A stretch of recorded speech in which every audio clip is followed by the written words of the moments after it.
Hello বন্ধুরা, তোমরা সবাই কেমন আছো? সবাই ভালো আছো, আমিও খুব ভালো আছি।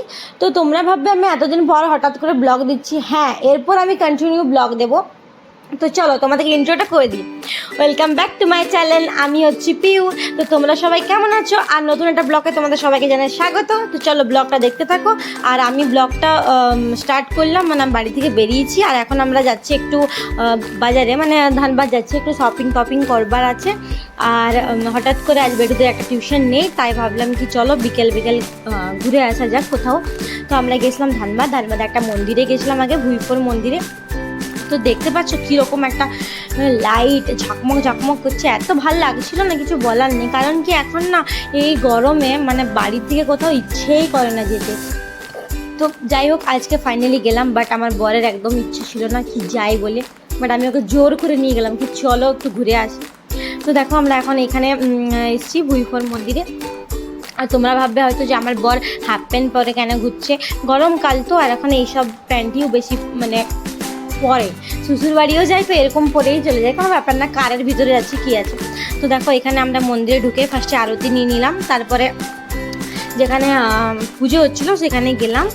এমনি জাস্ট মন গেল যে চলো একটু মন্দির থেকে কোথাও ঘুরে নিই। আর জানো তো আমার ছোটকুর মানে আমার অনেক কিছু লাইফে এখন কিছুদিন অনেক কিছু হয়ে গেছে যেগুলো তোমাদের সঙ্গে শেয়ার করতে পারিনি।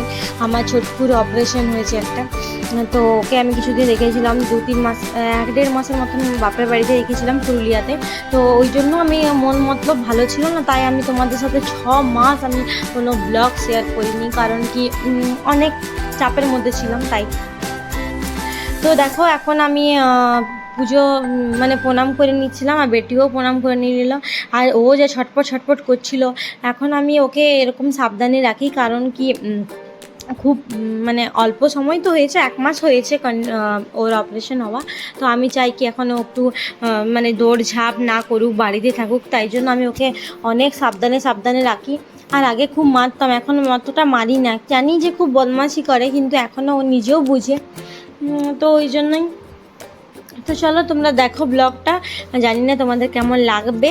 আর যেমনই লাগুক, ভালো লাগুক খারাপ লাগুক, প্লিজ আমাকে কমেন্ট করে তোমরা জানাবে, তাহলে আমি আবার ওটা ভালো উৎসাহ হয়ে আমি তোমাদেরকে আবার কন্টিনিউ ব্লগ দেবো। এরপর আমি অনেক কিছুই তোমাদের সঙ্গে ব্লগ শেয়ার করব, কী হচ্ছে, কোথায় যাচ্ছি, কি করছি, সব কিছুই।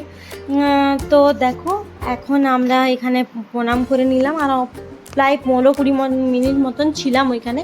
তারপরে ওইখান থেকে আমরা এখন বেরিয়ে গেলাম। আর এখন আমি কোথায় যাচ্ছি, এখন আমি যাচ্ছি একটা মলে, ভেবেছিলাম জকিতে যাব, বাট বেটুর যা বদমাশি আর মানে মাথা খারাপ হয়ে যাচ্ছিলো ওটা, ও বলছিল যে মায়ের কাছে তুমি রেখে এলে ওকে ভালো করতে। বললাম হ্যাঁ, আর কী করবে, ছোটো বাচ্চা তো, ওরও তো ঘুরতে মন যায়।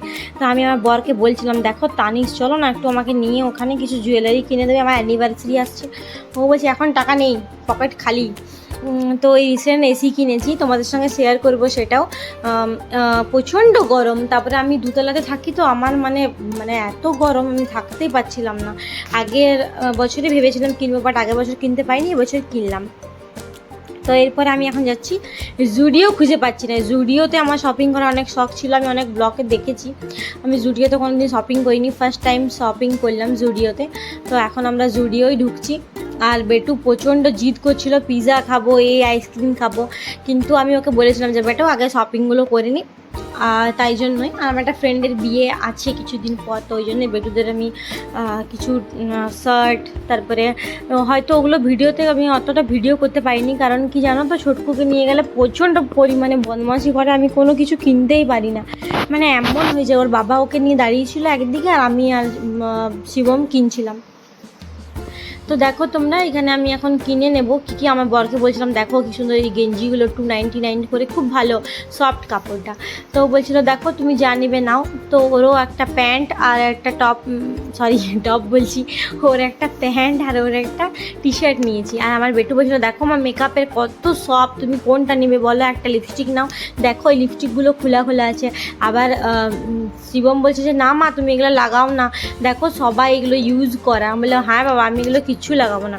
আর দেখো তোমাদেরকে বলছিলাম যা গরম, আমার এত বিরক্ত লাগছে একে নিয়ে, আর একে আমি হাত ধরে দৌড়ছি, সবাই রাস্তাতে দেখছে। কি করব, যার বাচ্চা থাকে সেই বুঝবে বাচ্চাটার মর্ম, আর যার থাকে না সে কি করে বুঝবে বলো। তো যাই হোক গাড়িতে বসে গেছি, একটু পোজ মারছিলাম। তো আমার বর বলছে হলো তোমার পোজ মারা, তো দেখো সামনের দিকে তাকাও। তারপরে আমরা এখন এলাম, আমরা এর পাশে একটা রেস্টুরেন্ট আছে, কি নাম মলয়টার বলে একটা জায়গা আছে। তো ওই রেস্টুরেন্টে আমরা বেশিরভাগ খাই, বাট ওই রেস্টুরেন্টটা আমার আজকে বন্ধ ছিল। আমার বরের খুব শখ ছিল আজকে ওই চিকেনের কিছু আইটেম খাবার ও শখ ছিল ওই দোকানটাতে, বাট ওইখানে পাইনি। আর তো বেটু বললাম পিৎজা খাবো, তো চল পিৎজাই খেয়ে নিই। তো ওর মানে ধৈর্য হচ্ছিল না কখন আসবে, বারবার জিজ্ঞেস করছিল আঙ্কেল কব আয়েগা, হাম লোগ কা পিৎজা কব বানেগা। তো যাই হোক 15-20 মিনিট বসছিলাম, এত বোর লাগছিল। আর এই ধারিগুলো মানে ডিজাইন করেছিল তো বাইরেটাতে, ভিতরটাতে পুরো বার আছে, বারের সবাই ছেলে মেয়ে সিগারেট খাচ্ছিল, খাচ্ছিল। তোর বাবা বললো বাইরেটাতে বসো। আর দেখতে পাচ্ছ আমার ছোটকু কেমনভাবে পিৎজা খাচ্ছে, যেমন সে কোনো দিন খায়নি, এমন করে। তো কি করবে, বাচ্চা মানুষ করতেই পারে, তাই না? তারপরে আমার বর বললো চাউমিন খাওয়া, তো আমি বলছিলাম চাউমিন খাবো, ও বললো না চাউমিন খেও না। তো দেখো এখানে ভেজিটেবল চপ খাচ্ছিলাম, ডিমের চপ ছিল, দো ভাজি ছিল, অনেক কিছু ছিল, গরম গরম ছেঁকে দিচ্ছিলো। তো এখানে খেয়ে নিলাম। এই দেখো বেটুও খাচ্ছে। তারপরে আমার শখ যে আমি আখের রস খাবো, তো আমার বর বলছিল ঠান্ডা লেগে যাবে, রাতের বেলা খেও না। আমি বললাম না আমি খাবোই আখের রস, তোমাকে আবার খাওয়াতেই হবে আখের রস। তো চলো দেখে নাও ব্লগটা, তোমাদের কেমন লাগলো কমেন্ট করে আমাকে জানাবে প্লিজ। আর তোমরা সবাই ভালো থাকো, প্রচুর গরম পড়েছে, সাবধানে থেকো। তো চলো ব্লগটা আমি এখানেই অফ করছি, তোমরা সবাই ভালো থেকো বন্ধুরা, টাটা বাই বাই। আর হ্যাঁ আরেকটা কথা বলে দিই, গরমে কিন্তু রোদে একদম বেরোবে না, প্রচণ্ড রোদ guys. Bye bye, see you.